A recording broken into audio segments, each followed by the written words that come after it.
All right, today we are diving into a really heavy-hitting but super important idea, Carl Schmitt's concept of the political. Now, why bother with this?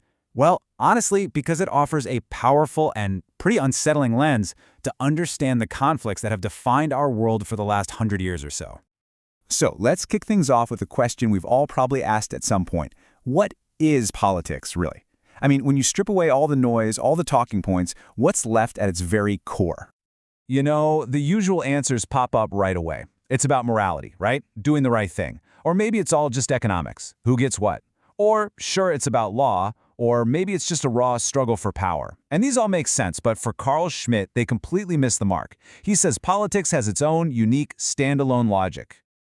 And here it is. This is the bombshell. For Schmitt, the one and only thing that defines the political is the distinction between friend and enemy. Now hold on, because this is the idea we're going to spend our time unpacking. This isn't about liking or disliking someone personally. No, it's something way, way deeper than that. Okay, so friend versus enemy. It sounds so simple, right? Almost primal. But trust me, for Schmitt, these words have an incredibly precise and powerful meaning. So let's really break it down. So here's the key. For Schmitt, the political isn't a topic. It's not like finance or art. It's a level of intensity.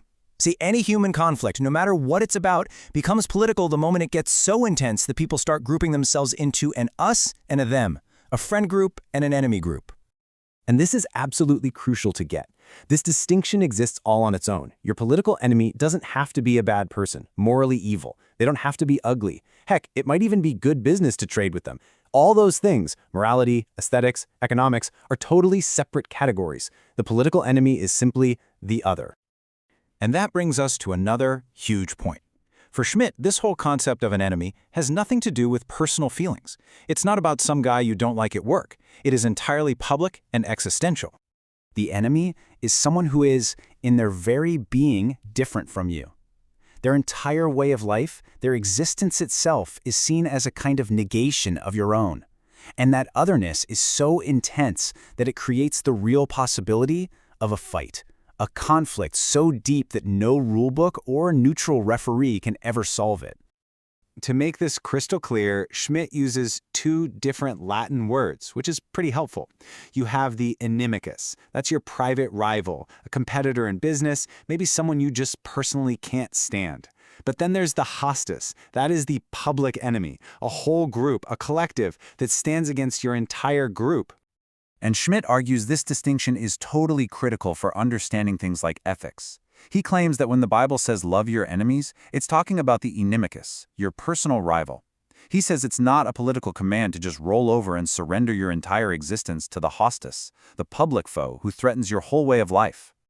So as you can probably imagine, this whole friend-enemy framework put Schmitt on a direct collision course with a massive pillar of modern thought, liberalism. In his eyes, liberalism is basically one big attempt to run away from the hard reality of politics. The way Schmitt saw it, liberalism is always trying to take these intense, existential political questions and reframe them. It wants to defang them, to turn the enemy into something, well, something less like an enemy. And you can see how this works, right? A fundamental life-or-death struggle, that gets turned into just competition in the marketplace, or a debate between intellectuals. The state, the thing that has to make the hard calls, gets softened into just society. And most importantly, the enemy is no longer an existential threat. They're just a competitor you can outsell or an opponent you can out-argue. This quote from Thomas Paine is the perfect snapshot of the liberal attitude that Schmitt was taking aim at. The idea is that society is the good, natural thing, born from our needs. The state, on the other hand, is this necessary evil we have to put up with because of our flaws. For Schmitt, that totally ignores the state's most basic existential purpose. Okay, so if politics is all about distinguishing friend from enemy, that begs a huge question. Who gets to make that call?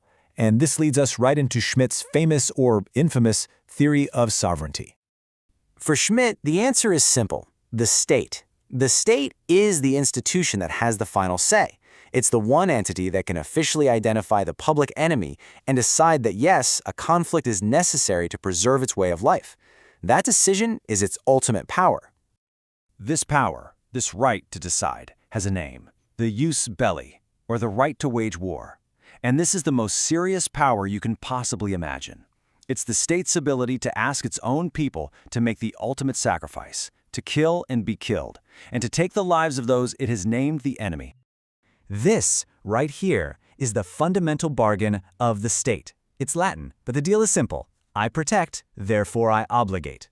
The state says, I will protect you from the enemy. In exchange, you are obligated to obey me.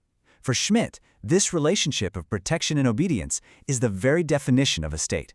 If a state can't protect its people anymore, it loses all right to command them. So where does all this logic lead? Let's follow this train of thought all the way to its final stop and ask a big question. What would a truly unified world, a world with no enemies, actually look like?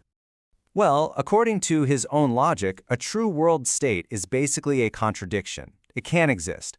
Because if politics is defined by the friend-enemy distinction, then a single entity that includes all of humanity just can't be political. Why not?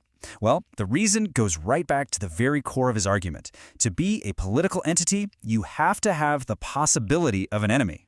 And there it is, plain and simple. Humanity as a single group can have a hostis, a public enemy, because there's no other group of humans out there to fight. For Schmitt, anyone who wages war in the name of humanity is just using a sneaky political trick to claim a universal high ground and basically call their enemy inhuman. A world like that, a world without this fundamental distinction, might have all sorts of things. It would have culture and art and economics and entertainment and ethics. But that one thing, the political, the domain of existential life and death decisions, it would be completely gone. It would be a totally depoliticized world. And that's the big question this leaves us with. You know, Schmitt wrote this stuff back in the 1930s. So, in our hyper-connected, globalized world today, does his stark, brutal distinction still hold up? Is the friend-enemy grouping still the engine of politics, or has something fundamental changed? That is definitely something to think about. Thanks for tuning in.